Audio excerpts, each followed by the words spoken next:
नमस्कार। अजय चतुर्वेदी। हम वार्ता शुरू करने के पहले सबसे पहले कांग्रेस के राष्ट्रीय कार्यकारी अध्यक्ष, रेल मंत्री, उत्तर प्रदेश के मुख्यमंत्री, महान स्वतंत्रता सेनानियों की उस लिस्ट में एक बड़ा नाम, सांप्रदायिक सौहार्द के प्रतीक पंडित कमलापति त्रिपाठी जी को उनकी 120वीं जयंती पर सादर नमन करते हैं। आप स्क्रीन पर देख रहे हैं हमारे सामने पंडित जी के पौत्र, एमएलसी, पूर्व एमएलसी राजेशपति जी हैं। एक वक्त था जब कांग्रेस में के शीर्ष नेतृत्व तक जो विचार, जो रणनीति तैयार होती थी, उसमें आपका अहम योगदान होता था। कुछ मन दुखी हुआ तो कांग्रेस को छोड़े जरूर, मगर समान विचारधारा वाली पार्टी और जिसके पीछे आगे कहीं न कहीं कांग्रेस जुड़ा है, उस तृणमूल कांग्रेस को ज्वाइन किया। उत्तर प्रदेश के मुखिया हैं आप। आपसे वर्तमान राजनीतिक परिदृश्य, बिहार में एसआईआर और पूरे देश भर में जो वोट चोरी का आरोप लग रहा है, चुनाव आयोग, प्रधानमंत्री नरेंद्र मोदी, गृह मंत्री अमित शाह के ऊपर, उसी पर हम अपनी चर्चा शुरू करते हैं।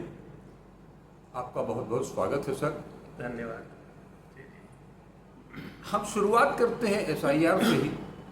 एसआईआर जो बिहार में हो रहा है, उसे किस रूप में देखते हैं? देखिए, विपक्ष के नेता श्री राहुल गांधी जी ने कर्नाटक की एक विधानसभा सीट की पूरी जांच करवाई। उसमें 1 लाख से अधिक मतदाता थे। 1,250,000 मतदाता। उसके पूर्व भी हरियाणा और महाराष्ट्र के चुनाव के नतीजों के पश्चात राहुल जी ने कहा था कि नतीजे फेयर नहीं। यहाँ पे जितने वयस्क मतदाता हैं, उससे कम यहाँ की जनसंख्या है। यही चीज़ उन्होंने हरियाणा के लिए भी कही थी कि वोटों में गड़बड़ियाँ हो रही, लेकिन अब विपक्ष के पास प्रूफ के साथ विपक्ष ये कह सकता है कि वोटों की गड़बड़ियाँ हुई। राहुल गांधी जी ने सर का जो अभियान बिहार में चला है, उस पर सवाल उठाए और बहुत सारे सवाल उन्होंने इलेक्शन कमीशन के ऊपर उन्होंने आरोप भी लगाए और सवाल भी पूछे। जी, अभी तक ना तो उन आरोपों का ना उन सवालों का जवाब इलेक्शन कमीशन दे पाए। सर एक चीज, जो प्रेस कॉन्फ्रेंस राहुल गांधी जी ने की थी, उसके बाद जिस दिन इनकी वोटर अधिकार यात्रा शुरू हो रही थी, उसी दिन उन्होंने प्रेस कॉन्फ्रेंस की मुख्य निर्वाचन आयुक्त ने, और इनको एक नोटिस भेजा, एफिडेविट मांगा इनसे। प्रेस कॉन्फ्रेंस में यहाँ तक कहा कि अगर 7 दिन के भीतर ये एफिडेविट नहीं देते हैं तो सारे आरोप निराधार होंगे। और जिस टोन में उन्होंने कहा कि राहुल गांधी देश से माफी मांगे, सवाल जितने राहुल गांधी के थे, किसी का जवाब नहीं मिला। उस प्रेस कॉन्फ्रेंस में जो मीडिया कर्मी बैठे थे, उन्होंने भी घुमा फिरा करके कई सवाल पूछे, लेकिन किसी का कोई जवाब नहीं मिला। क्या आपको लगता है कि चुनाव आयुक्त ने जो ये प्रेस कॉन्फ्रेंस की, वो प्रेस कॉन्फ्रेंस एक संवैधानिक संस्था चुनाव आयोग के मुखिया को इस ढंग से उनका जो लहजा था उसे किस रूप में देखें? लेकिन राहुल गांधी संवैधानिक रूप से आज विपक्ष के नेता हैं। जी। उनके कोई भी सवाल, चाहे वो सरकार से सवाल करें या संवैधानिक संस्था इलेक्शन कमीशन से, चुनाव आयोग से सवाल करें, श्री राहुल गांधी तो बहुत बड़े पद पे बैठे हैं। जी। हम अगर एक साधारण नागरिक इस देश के हैं और हमको ये लगे कि देश में कोई भी संस्था कहीं गलत जा रही, हम अगर सवाल पूछें तो ये उनकी नैतिक जिम्मेदारी होती है कि उसका भी जवाब दें। तो जो विपक्ष के नेता हैं, जो गठबंधन आज कितनी सीटें हैं इंडिया अलायंस के पास है, 240 सीटों के का जो नेता है, वो अगर सवाल पूछ रहा है, उसके सवाल को आप जवाब न लेके उनसे एफिडेविट मांग रहे हैं। एफिडेविट तो आपको देना चाहिए, आपको उन सवालों का जवाब देना चाहिए। एफिडेविट आप दीजिए कि कहीं कोई गलती नहीं है। हम तो सवाल पूछने का हक है हमारा। आप सरकार हो, आपसे हम सवाल पूछेंगे। आप संवैधानिक संस्था हो, आपसे हम सवाल पूछेंगे। आपको एफिडेविट के साथ उसका जवाब देना चाहिए कि हम जो कह रहे हैं वो पूर्णतः सत्य, कह दें कि कहीं कोई गड़बड़ी नहीं हो, हम जो कर रहे हैं वो सब ठीक कर रहे हैं, उसको वो लिखित रूप से दें। राहुल गांधी से सवाल पूछने वाले कौन होते हैं? राहुल गांधी तो आपसे सवाल पूछ रहे हैं, आप जवाब दीजिए उसका। विपक्ष सवाल पूछ रहा है, हर दल का व्यक्ति सवाल पूछ रहा है। एफिडेविट की आप बात करते हैं, 18,000 एफिडेविट तो अखिलेश यादव जी ने दिए, उसका जवाब आपने दिया। और उसका जवाब उन्होंने दिया कि कोई एफिडेविट नहीं मिला है। हाँ।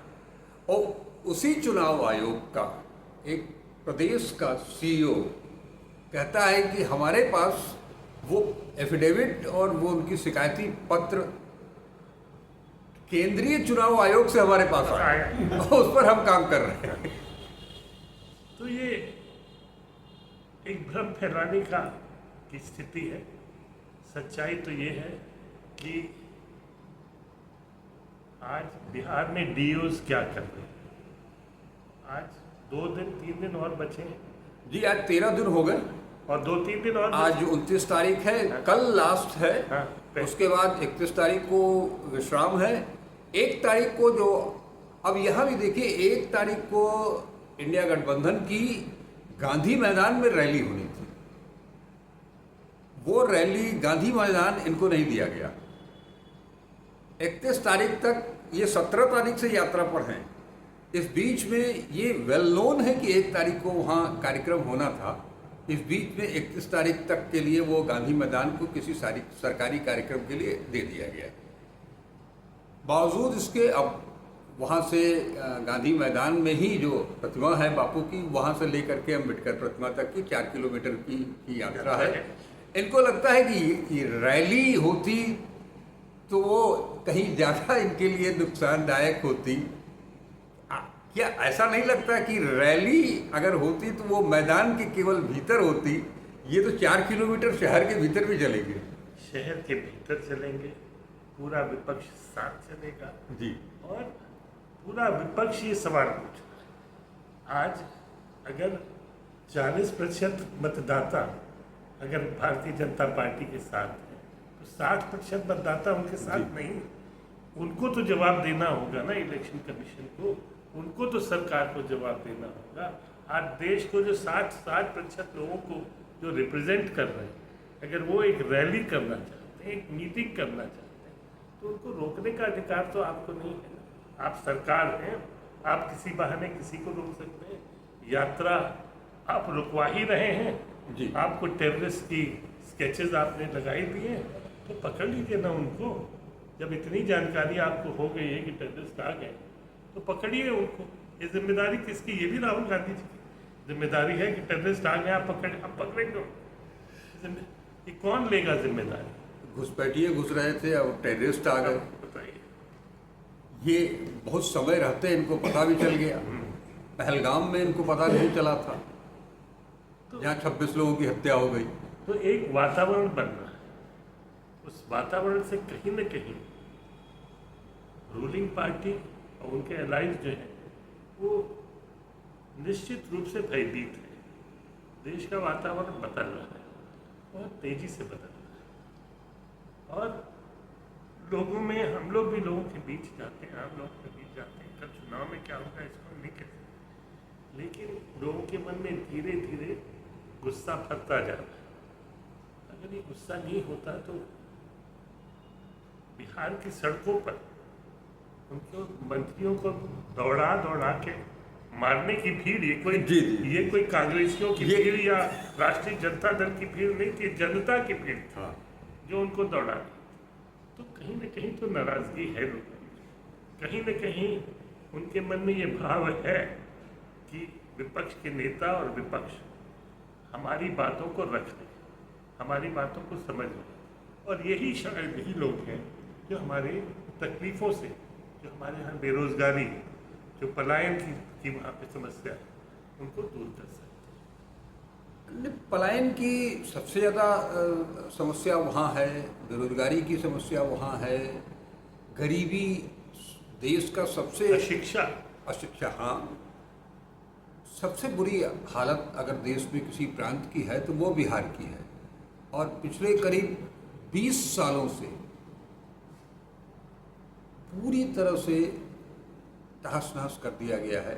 अब आप देख लीजिए कि 11 साल में बिहार के विकास के लिए कुछ ध्यान किसी का नहीं गया, और इन 4 महीनों, 2 से 3 महीने के भीतर, 4 महीने के भीतर 11 ट्रेन बिहार से चला दी गई है। और हजारों करोड़, कई हजार करोड़ रुपए जो है वो बिहार को इधर दिए, लाखों करोड़ रुपए जी। उसके बावजूद स्थिति यह है कि वहाँ आज भी जो चीज़ें दिखाई दे रही हैं बिहार पर, जो लोग सड़क पर उतरे हुए हैं जन जन के बीच में, किसी को भी पकड़ लीजिए तो उसके मुंह से निकलेगा कि हमारे घर से 2-3 वोट कट गए हैं। 4 बार पिछले सारे वोटों में, चुनाव में वोट दिया, वो नाम नहीं है। हमारी महिलाएं निकल करके आ रही हैं, मैं जिंदा हूँ, सुप्रीम कोर्ट तक में गवाही देने के लिए पहुंच जा रही हैं, और वो 68 लाख 65 लाख काट करके वो भारी हो गए।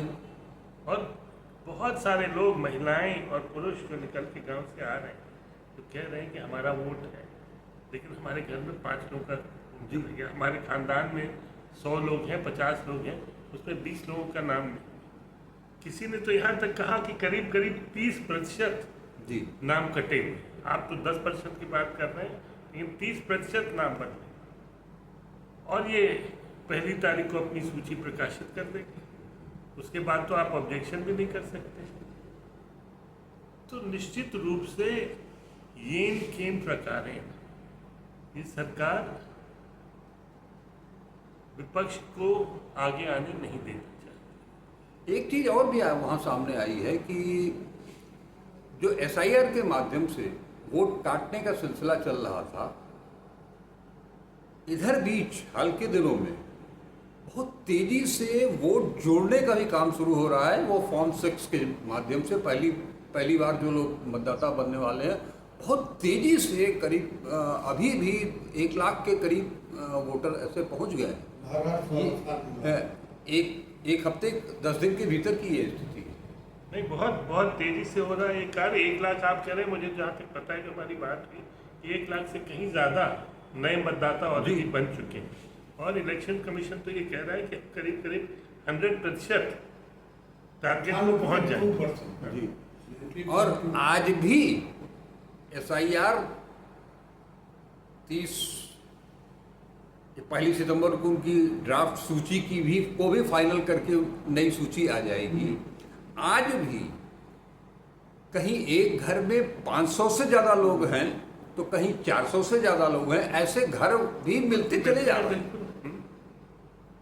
और उसी प्रेस कॉन्फ्रेंस अगर हम लौट करके जाएं तो ये बताते हैं 00 जो एड्रेस दे रहे हैं वो कह रहे हैं कि वो लैंप पोस्ट के रहने वाले, नीचे रहने वाले हैं।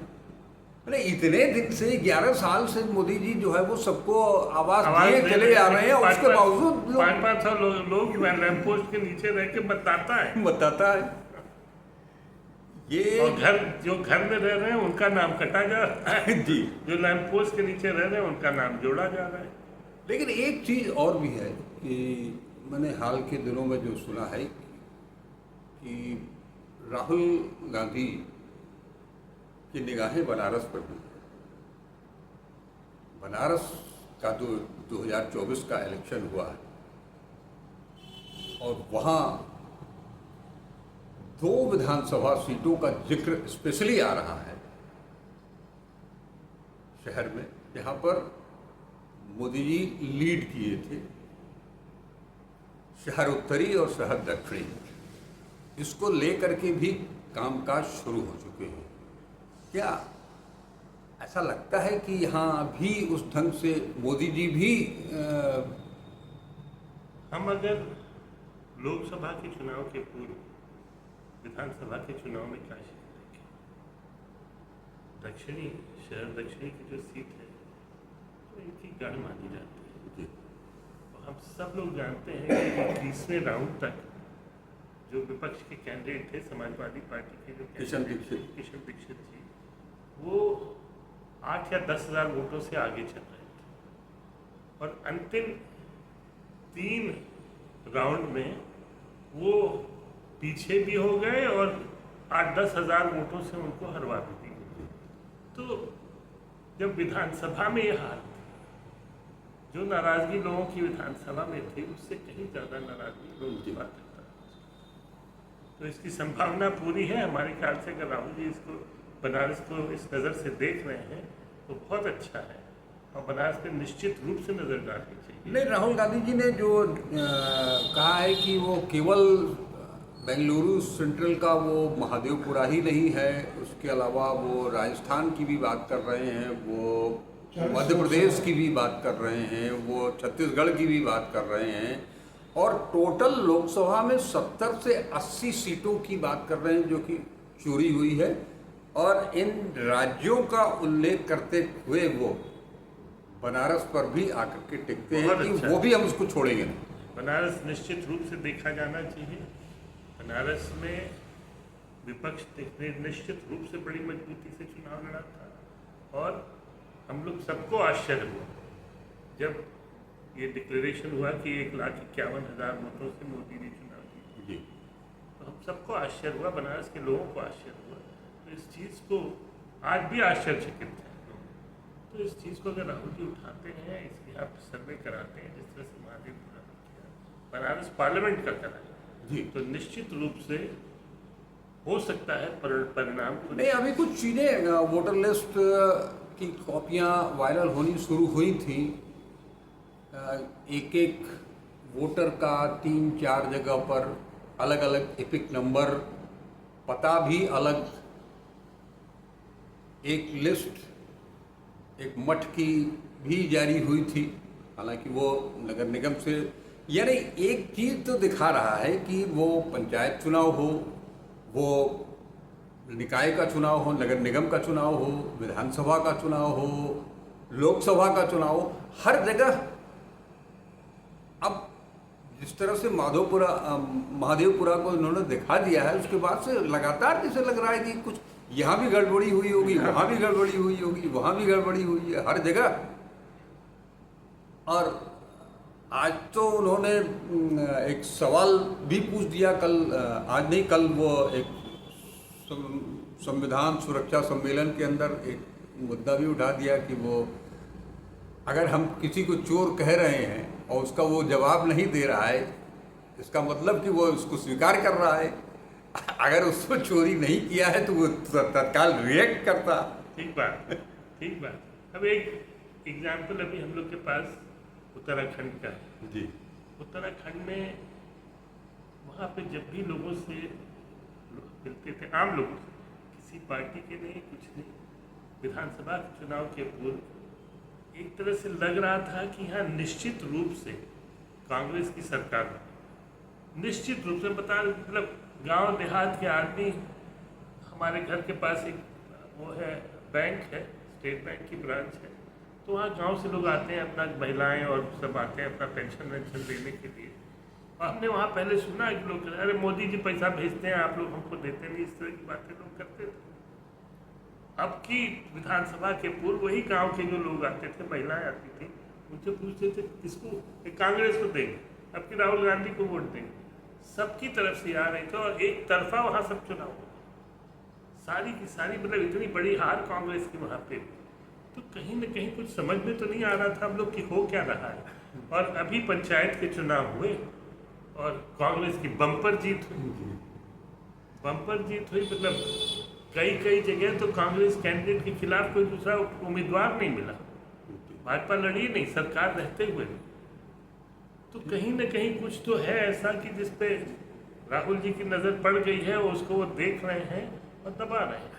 हाँ, वो उन्होंने तो स्पष्ट किया है कि वो महादेवपुरा अकेला नहीं है, वहाँ हम रुकने वाले नहीं हैं। उन्होंने अपनी ये भी कहा है कि अपनी पूरी टीम को लगा दिया है हमने, और इसका परिणाम बहुत जल्द देने वाले हैं। बहुत अच्छा है। एक चर्चा, मैंने वोट चोर गद्दी छोड़, एक नारा पहले आया था, चौकीदार चोर है। उसके बाद बिहार की जनता ने एक नया नारा दिया, वोट चोर गद्दी छोड़। इसको किस रूप में लेते हैं? क्या ये भारतीय लोकतांत्रिक व्यवस्था के भीतर इस तरह की जो चीज़ें आ रही हैं, उसे किस रूप में लेते हैं? देखिए, ये नारा धीरे धीरे हमारे ख्याल से जन जन का नारा होता जा रहा है। अभी कुछ लोग हमको बता रहे थे, कल ऋषि पंचमी थी जी, पंडित कमलापति त्रिपाठी जी की आज ही जैसे जयंती है, तो जो लोग आए थे वो बता रहे थे, अब तो गांव में, यहाँ पे चुनाव नहीं हो रहा उत्तर प्रदेश, लेकिन गांव में भी छोटे छोटे बच्चे ये नारा उनको उन्होंने भी पकड़, वो ये नारा लगा रहे। बनारस में, मिर्ज़ापुर में बच्चे नारा लगा रहे हैं, वोट चोर गद्दी छोड़, मतलब बच्चों ने में ये नारा पहुंच गया। तो कहीं कहीं बच्चे अपने आप तो ये नारा सोचते नहीं, घर में कहीं बात हो रही होगी तब ये नारा उन तक पहुंचता है। एक चीज़ और पूछना चाहूँगा, अभी आज कल एक रिपोर्ट आई है, न्यायिक रिपोर्ट जो दंगा हुआ था उसकी, और उस रिपोर्ट को जिस तरह से आज पब्लिश किया गया है, एक पूरा का पूरा ठीकरा फोड़ दिया गया है एक वर्ग विशेष के ऊपर। उसमें कोई भी बहुसंख्यक आबादी का नाम कहीं नहीं है। ये पहली बार नहीं हुआ। दिल्ली में जितने दंगे हुए उसमें हमेशा जो अल्पसंख्यक समुदाय, सारे लोग जो पकड़े गए वहाँ के थे, जबकि खुले तौर पर बहुसंख्यक समुदाय के लोग पिस्तौल और बंदूक लेके गोलियां चला रहे थे। उनके ऊपर कोई कार्रवाई नहीं, कार्रवाई जो लोग गोलियां खा रहे थे उनके ऊपर हो रही थी। तो आज जो है हमारी स्थिति इस देश की, हम कहाँ पहुँच गए। एक तरफ गांधी का दर्शन है, एक तरफ अंबेडकर, नेहरू, पटेल जी की सोच है कि हम किस तरह से राजनीतिक जो संवैधानिक संस्थाएं हैं उनको मजबूत करें। लेकिन आज तो उन संस्थाओं के ऊपर ऐसा लगता है कि एक दल का पूरा कब्जा हो गया। कॉलेजेस से लेके यूनिवर्सिटीज तक जितनी आपके एजुकेशनल इंस्टीट्यूशंस जितने हैं उन पे कब्जा करना। अब एक आपको उदाहरण देता हूँ। पंडित कमलापति त्रिपाठी काशी विद्यापीठ के छात्र थे। नेहरू जी ने, गांधी जी ने काशी विद्यापीठ की स्थापना की। प्रथम जो शिष्य गए थे वहाँ पे जो पढ़ने गए थे उनमें पंडित कमलापति त्रिपाठी भी थे। उनके गुरु आचार्य नरेंद्र देव भी थे, उनके गुरु से डॉक्टर संपूर्णानंद जी भी थे, और उस वक्त के जो बड़े विद्वान होते थे वहाँ पढ़ाते थे। क्लासेस भी नहीं थी, पेड़ों के नीचे बैठ कर इन लोग की क्लास होती थी। किसी के लिए ज़रूरी नहीं था कि आप खाली ज्योग्राफी पढ़िए या फिलॉसफी पढ़िए, जिसकी क्लास में जिसकी इच्छा होती थी वहाँ चले जाते थे। तो उन्होंने 14 साल की आयु में तो स्कूल छोड़ दिया था, बाकी शिक्षा सारी उनकी काशी विद्यापीठ में हुई। वहाँ से वो शास्त्री भी हुए, वर्षों तक वो लिखते थे कमलापति शास्त्री अपने नाम के आगे।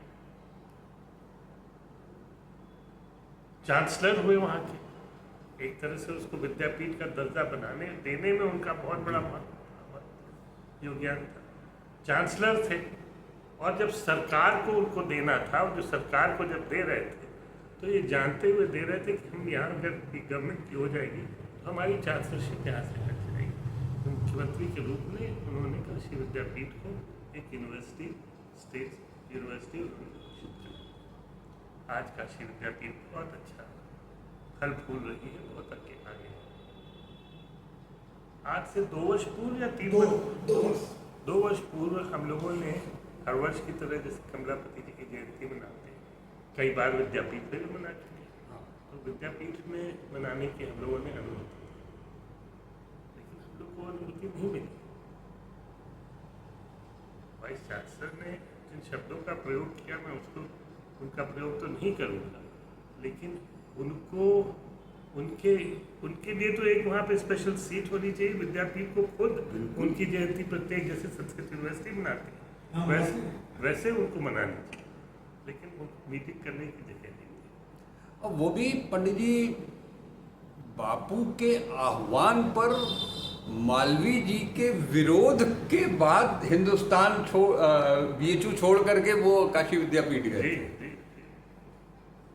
ऐसी सारी सही कहा आपने कि सारी संस्थाओं को पूरी तरह से वहाँ बापू की पंडित जी की जयंती नहीं बन सकती है, लेकिन पथ संचलन से लेकर के सारे कार्यक्रम बीएचयू के भीतर हो सकते हैं, जबकि विद्यापीठ में भी, विद्यापीठ में भी, जबकि इससे न तो गांधी का कोई मतलब था, न मालवीय जी का कोई मतलब था, किसी का कोई सरोकार नहीं था, जबरदस्ती।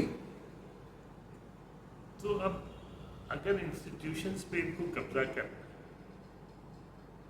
तो सबसे पहला इंस्टीट्यूशन जो इन्होंने अपने हाथ में लिया और पूरी तरह से जिसको जकड़ दिया है, वो है इलेक्शन कमीशन।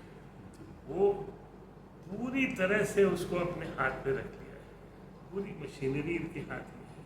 आज हम चुनाव लड़ते हैं, गांव में आप जाइए, हर जगह सीआरपीएफ की फोर्स लगी रहती है, मतलब वहाँ पे सीआरपीएफ लगाने की, जहाँ पे 600-700 लोगों की आबादी है, जहाँ आज तक कभी कोई झगड़ा झंझट नहीं है, वहाँ सीआरपीएफ की फोर्स लगी हुई है, और कोई भी पॉलिटिकल व्यक्ति उधर जा नहीं सकता। आप अब बूथ के बाहर, बूथ के अंदर क्या हो रहा है किसी को नहीं पता।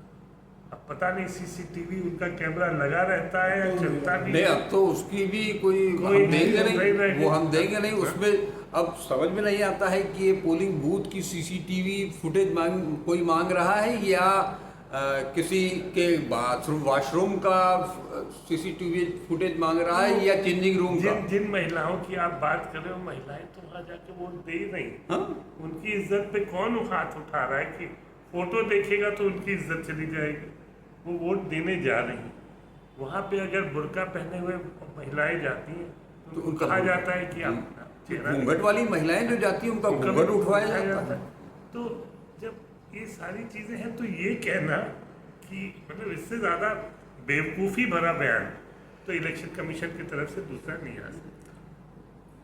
एक चीज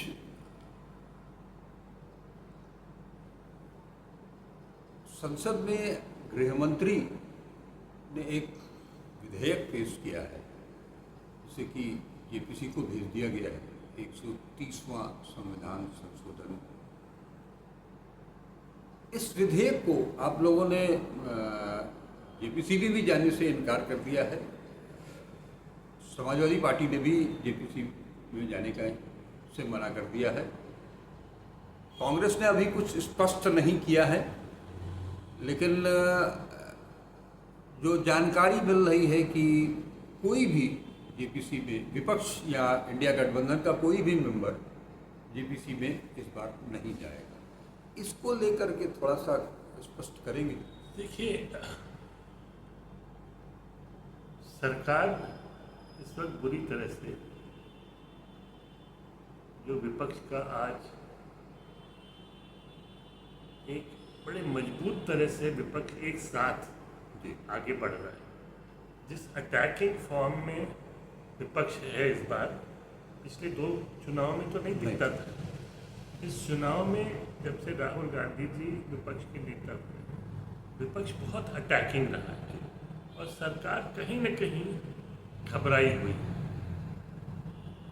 ये आगे भविष्य में क्या करेंगे ये तो हमें नहीं मालूम, लेकिन अभी चूंकि ये बैसाखी पे सरकार चल रही है, तो इनको डर है कि कहीं हमारे कोई साथी हमारा साथ छोड़ के न चले। तो उस डर को ख़त्म करने के लिए औरों को डराया है।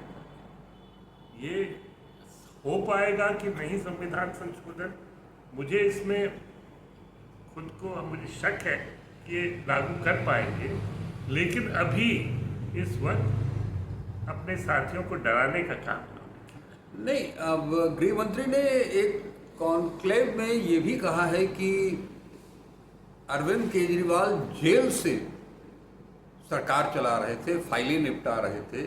अगर जेल से वो ये ऐसा काम नहीं किए होते तो ये कानून ये बिल ले आने की जरूरत नहीं पड़ती। इसका क्या मतलब है? उनको सजा तो नहीं हुई थी ना।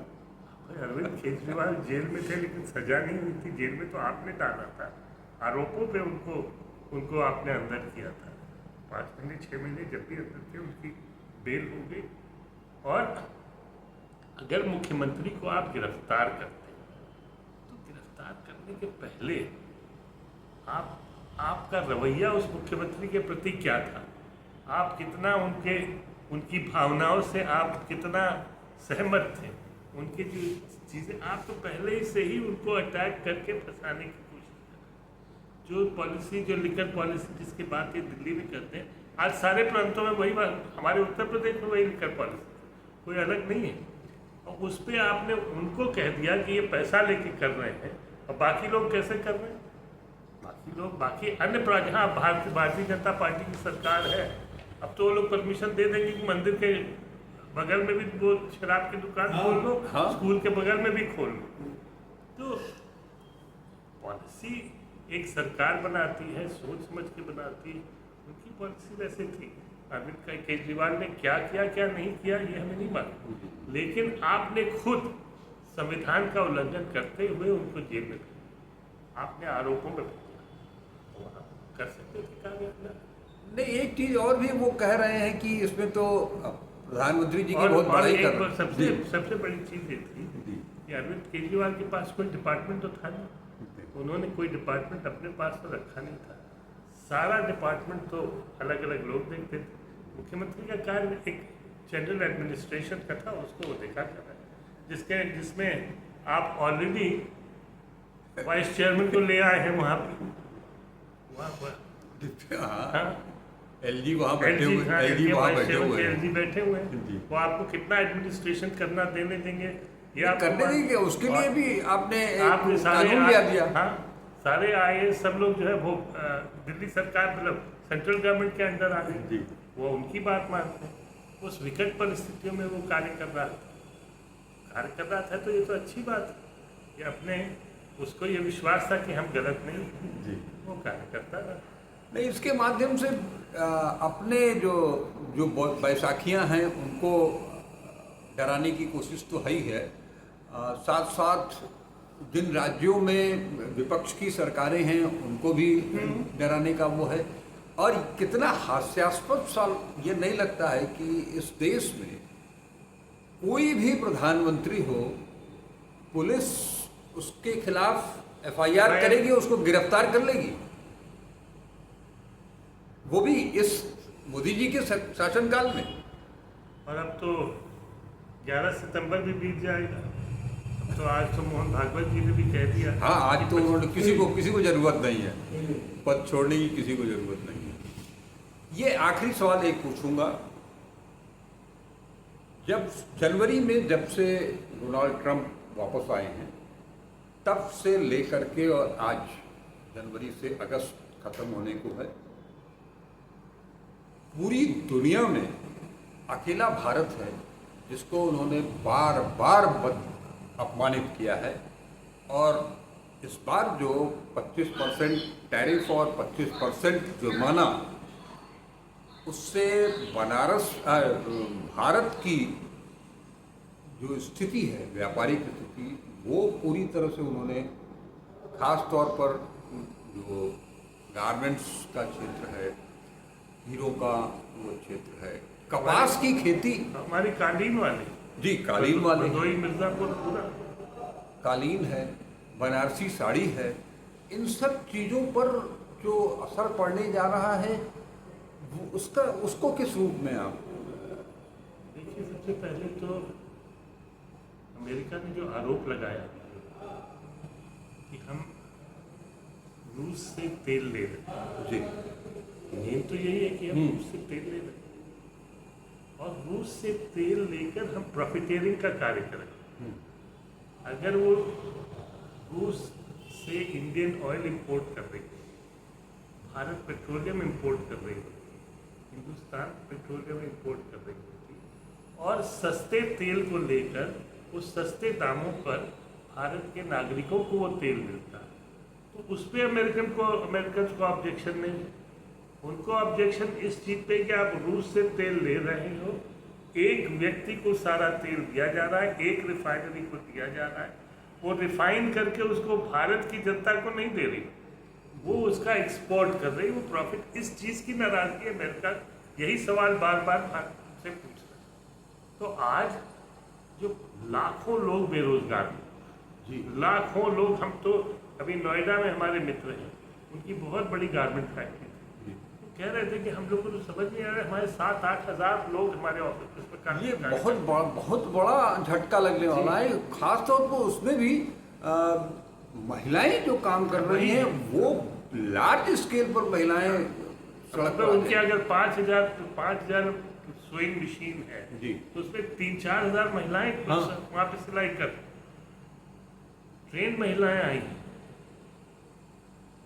तो किस सोच से अब अमेरिका ने, भगवान करे कि कहीं कोई सेटलमेंट हो जाए जिससे लाखों लोग बेरोजगार ना हो, लेकिन कहीं न कहीं हमारे रिश्तों में खटास खाली रूस के वजह से नहीं, रूस से हम कर रहे थे उसको तो उनको नहीं, ये बात आपने सही कही कि केवल रूस के चलते नहीं है, इसके पीछे बहुत सारी चीजें हैं। अगर केवल रूस को लेकर के मामला होता तो यूरोप हाँ, यूरोप भी इंपोर्ट कर रहा है, अमेरिका खुद इंपोर्ट कर रहा है। जी नहीं, उसमें एक चीज और भी हम कर रहे हैं कि फिर ये मामला तो जब ऑपरेशन सिंदूर के बीच में जब हमारी सेनाएं बहुत बहादुरी के साथ आगे बढ़ती जा रही थी और एक मोमेंटम पा लिया था, ऐसे में सीज फायर 32 बार कह चुका, 40 बार कह चुका वो कि हमने कराया, और एक बार आप उसको नकार भी नहीं रहे। और अब तो उसने टाइम भी बता दिया, हाँ उसने तो बता भी दिया कि कितने,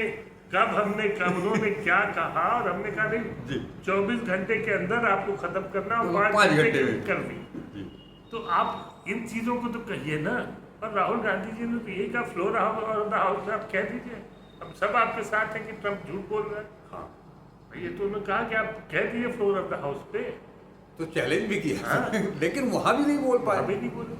कहीं ना कहीं तो कोई ऐसी कमजोर कड़ी ट्रम्प के पास जरूर ऐसा लगता है कि आखिर आदमी क्यों झुकेगा बार बार, कुछ न कुछ तो होगा। अब देखिए, अमेरिका एक विश्व की सबसे बड़ी शक्ति है।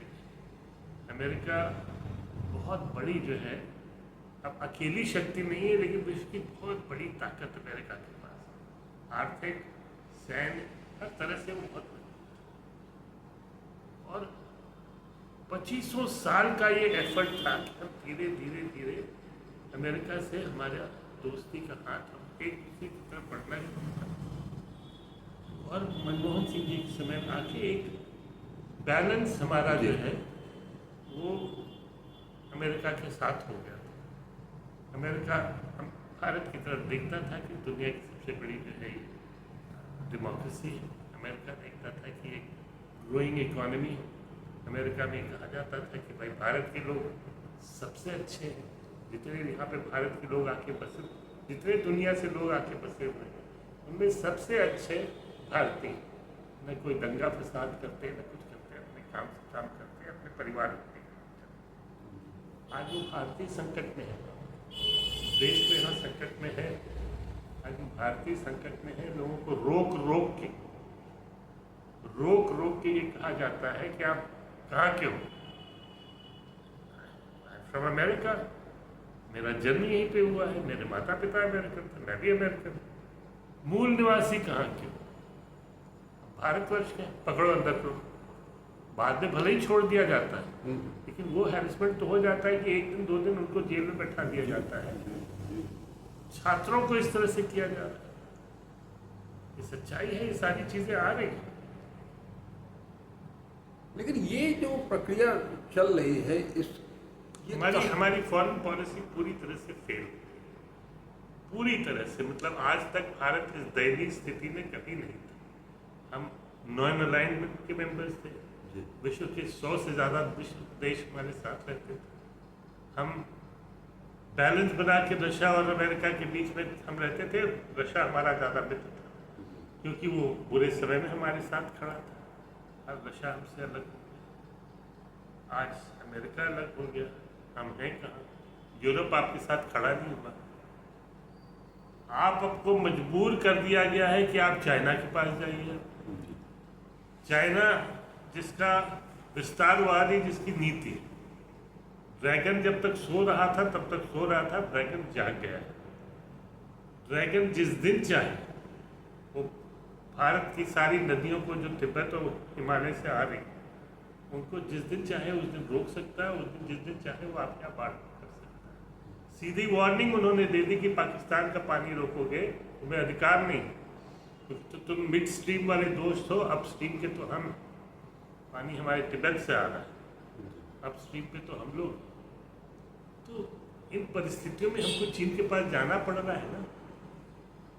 वही जब राहुल गांधी के ऊपर ये लोग आरोप लगाते थे कि चीनी एम्बेसडर से मिल रहे हैं, दुश्मनों से मिल रहे हैं, वो इस चीज़ को समझते थे कि ये हमारा नेबर है, अमेरिका हमसे बहुत दूर, ये हमारा नेक्स्ट डोर नेबर है, इनसे संबंध वार्ता होती रहनी चाहिए, बातचीत होती रहनी चाहिए। उन्होंने हमारी ज़मीनों पे कब्जा किया हुआ है, बातचीत करके ही हम उसका हल कुछ निकाल सकते। नहीं, यहाँ तो कोई घुसा है ना, ये तो उन्होंने चाइना ने कह दिया भाई, वहाँ आपके प्रधानमंत्री ने कहा है। चाइना को तो आपने बेदाग छोड़ दिया, कह के कि यहाँ कोई घुसा ही नहीं है, यहाँ तो कोई घुसपैठ हुआ ही नहीं, चाइना ने कोई जमीन ही नहीं ली है। चाइना एक तरफ आप चाइना से दोस्ती भी करते हैं, दूसरी तरफ जो है वो आप उनके ऊपर बैन भी लगाते हैं, उनकी झालर भी जलाते हैं, उनके गणेश की पूजा, उनकी गणेश की पूजा भी करते हैं, फिर आपको उनकी आंखें छोटी छोटी दिखाई देने लगती हैं। और जिस चीज को राहुल गांधी ने संसद के भीतर चैलेंज करते हुए एलानिया कहा था कि सबसे बड़ी गलती जो हुई है पाकिस्तान और चीन को जोड़ने की, ये इस बार हमारी फॉरेन पॉलिसी आप देखिए, अब दुनिया दूर क्यों जाए? न नेपाल आपके साथ है, न भूटान आपके साथ है, न बांग्लादेश आपके साथ है, न श्रीलंका आपके साथ है। जो हमारा पूरा प्रायद्वीप जो है वो उसमें आप अकेले पड़ गए, ऐसा पहले कभी नहीं हुआ। आखिर क्या, लास्ट में चलते चलते हम आपसे पूछना चाहेंगे कि आखिर कुछ तो रास्ता दिखाई दे रहा होगा, कुछ तो हरियाली दिखाई दे रही होगी, कुछ तो सूर्योदय होता हुआ कुछ आभास दिख रहा है क्या? देखिए, एक चीज हम कहेंगे, पिछले कई सालों से हम लोग की जब आपस में चर्चा होती है, जिस तरह से इन लोगों ने इंस्टीट्यूशंस पे कब्जा कर लिया, उस तरह से हम अगर सोचें कि किसी फेयर इलेक्शन, हम जो कांग्रेस हमेशा फेयर इलेक्शन की बात करती है, उस फेयर इलेक्शन में हम चुनाव जीत जाएंगे, इसकी संभावना बहुत है। जिस तरह से बिहार में जनता उठी है, जब देश के हर जगह जनता उठेगी, तब जब इन लोग को जनता दौड़ा दौड़ा के मारना शुरू करेगी, तब ये लोग हटेंगे, हारेंगे, जाएंगे। और यही सूर्योदय है, इस जनता का धीरे धीरे जागृत होना जिस कार्य को राहुल गांधी और विपक्ष के बखूबी से कर रहे हैं। अंतिम सवाल, आपकी पार्टी का फैलाव संगठनात्मक उस दिशा में क्या कुछ प्रगति है? जहाँ तक ऑल इंडिया तृणमूल कांग्रेस का सवाल है, उनकी इच्छा उत्तर प्रदेश में आने की निश्चित रूप से, लेकिन उत्तर प्रदेश में उनका समाजवादी पार्टी से बहुत ही मजबूत गठबंधन है। और बंगाल की चीफ मिनिस्टर ममता बनर्जी का ये कहना है कि जब 26 का हमारा चुनाव खत्म हो जाए तब हम उत्तर प्रदेश आएंगे और यहाँ 2-3 दिन बैठ के हम लोग चर्चा करेंगे कि हमें करना उत्तर प्रदेश में क्या है। उत्तर प्रदेश में निश्चित रूप से वो कुछ करना चाहते हैं और इसीलिए शायद उन्होंने ललितेश को शुरू में तो उन्होंने मना कर दिया जब विधानसभा का चुनाव हो रहा था, उसमें चुनाव नहीं लड़ना। अब की उन्होंने इंसिस्ट किया कि हम तुम्हारे लिए टिकट देंगे, तुमको टिकट हम दिलाएंगे, तुम्हें लड़ना हो। हम लोग अभी भी नहीं तैयार थे, लेकिन जब इंडिया गठबंधन हो गया और ये लगा कि हमको कांग्रेस के खिलाफ नहीं लड़ना होगा, तब हम लोग इस चीज़ के लिए तैयार हुए कि ठीक है हम चुनाव लड़ेंगे। समय कम था और समय में अच्छा चुनाव हुआ। आपने एक शब्द का इस्तेमाल किया, कांग्रेस के खिलाफ नहीं लड़ना होगा, इसका क्या आशय हुआ? आज भी कांग्रेस, देखिए हमारा जन्म जिस परिवार में हुआ था, और मैं अभी एक फोटो देख रहा था जिसमें शायद मैं 2-3 साल का था। मेरा जन्म 31 अगस्त को हुआ है। तो जब हम छोटे थे तो हमको बताया जाता था कि हमारा जन्मदिन 2 बार मनाया जाता है। एक तो 31 अगस्त को जब बच्चे सब आते हैं, और 3 सितंबर को जो बाबा की जयंती थी। यहाँ सारे नेता, मुख्यमंत्री से लेकर उत्तर प्रदेश के सारे नेता वो टोपी लगाए, उस जमाने गांधी टोपी और धोती और सब इसका सब जमाना था, सारे लोग आते थे। तो हमको ये लगता था कि हमारा जन्मदिन है। उन लोगों के बीच बात सुनते रहे तो बात तो हमने सारी जिंदगी सिर्फ गांधी जी के बारे में सुना, नेहरू जी के बारे में सुना, पटेल के बारे में सुना, मौलाना अब्दुल कलाम के बारे में सुना। हमें याद है रफ़ी अहमद किदवई साहब बड़े मजबूत कांग्रेस के नेता जी, वो अक्सर उनकी कोठी बगल में थी जहाँ पर कमलापति जी रहते थे। वो अक्सर रफ़ी साहब आ जाते थे सुबह बाबू के पास, और जो भी लोग की राजनीतिक चर्चा होती थी, लेकिन चर्चा तो सिर्फ कांग्रेस की होती थी। तो कांग्रेस के अलावा तो हमने कुछ सुना नहीं था। हमारा मुंडन भी नहीं हुआ था, शायद 2-3 साल के 4 साल के रहे होंगे, 5 साल की आयु में हमारा होता है। पंडित जी आए हुए थे, जवाहरलाल जी नैनीताल, संपूर्णानंद जी मुख्यमंत्री थे। वहाँ सब लोग, हम लोग खड़े के फूल लेके, जब बच्चे जैसे खड़े होते हैं हम लोग भी खड़े थे। एकाएक उन्होंने हमको गोद में लिया और कहा बड़ी प्यारी बच्ची है। तब से हमने कहा नहीं, मैं बच्ची, मैं बेटा लड़का हूँ, मैं लड़की नहीं हूँ। अरे तो फिर बाल इतने बड़े बड़े क्यों किए? बाबा भी हमारे साथ में थे, बोले वो अभी इनका मुंडन नहीं हुआ। अच्छा मुंडन नहीं हुआ तुम्हारा, भाई जल्दी से मुंडन कराइए, अच्छा लड़का है। तो हमारे मन में तो सारी चीज़ भरी। हमने इंदिरा जी को यहाँ पे देखा, इस घर में देखा। फोटो पे बोर्ड में आपको नहीं, हमको नहीं, ललितेश को दिया। वो हमने उनको सब 62 की लड़ाई के बाद यहाँ आए थे, और घर के सारे बच्चे वहाँ पे थे और सब लोग उनसे ऑटोग्राफ ले रहे थे। तो उनका मैं ऐसे ऑटोग्राफ नहीं दूंगी, नेशनल डिफेंस फंड में आप लोगों के 4 आना मुझे दीजिए, लेकिन नेशनल डिफेंस फंड के लिए पैसा दीजिए। तो सारे बच्चे, गुल्लक में जो पैसा उनके पास इकट्ठा था, सबने अपना गुल्लक तोड़ के इंदिरा जी की झोली में डाल दिया सारा पैसा। तो हम लोगों का वो संबंध रहा है उस परिवार से। मेरा इंदिरा जी के साथ तो पास तो आना जाना था। राजीव जी आए, जब तक वो प्रधानमंत्री नहीं बने थे तब तक आना जाना था। सोनिया जी से हमारी मुलाकात जब वो राजनीति में आई तब भी, पहले थी लेकिन कोई राजनीतिक चर्चा तो होती नहीं थी। और जो उन्होंने सम्मान दिया, जो अपनापन दिया, जो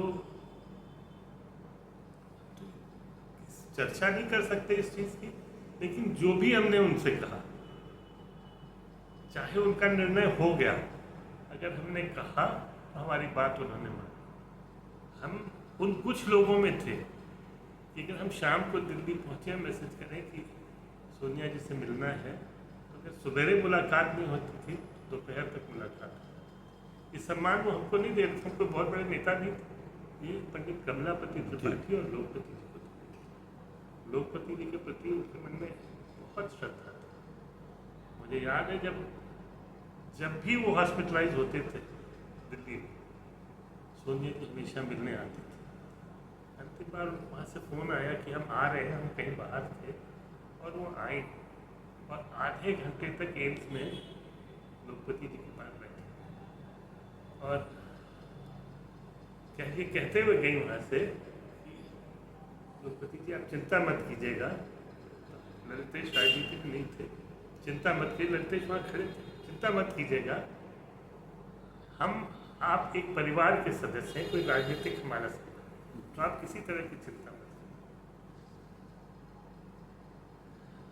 हम चीज़ों को कैसे भूल सकते हैं? लोकपति जी की यहाँ पे अंतिम सांस ले रहे थे, उनका फ़ोन आया, कैसे हैं? हमने कहा ठीक, तबीयत ठीक नहीं है। रात के समय तो नहीं आया, तब हो सकता है रात नहीं आया, उनका तबीयत ठीक नहीं है।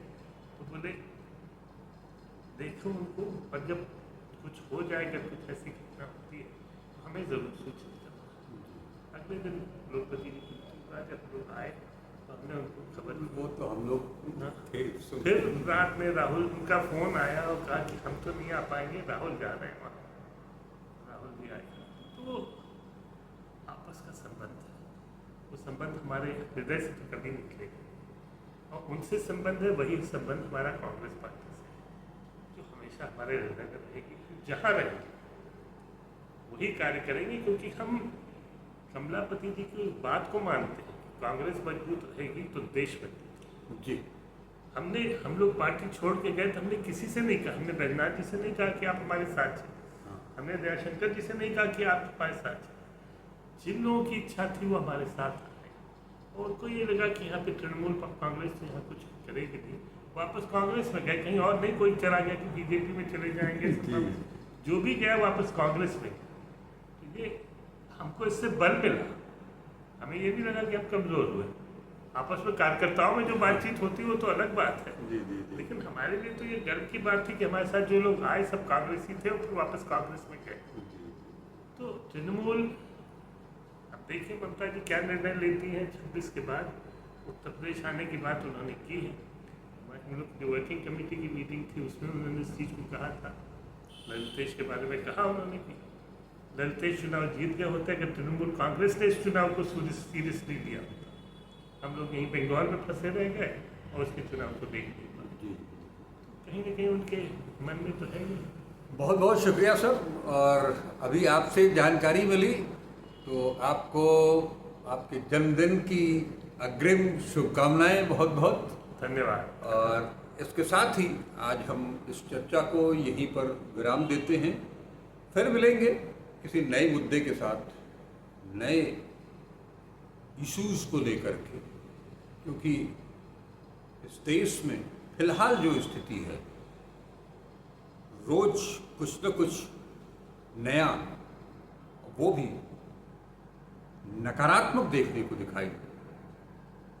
उससे लड़ते हुए हमको फिर वहीं जाना है जहां बापू ने मिलकर के पंडित जी, पंडित नेहरू, सरदार पटेल,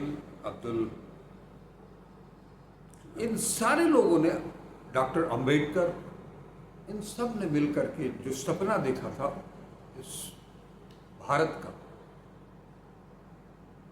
उस तरफ हम लौटने की कामना कर सकते हैं। बहुत बहुत शुक्रिया, नमस्कार। सासाराम गए थे क्या?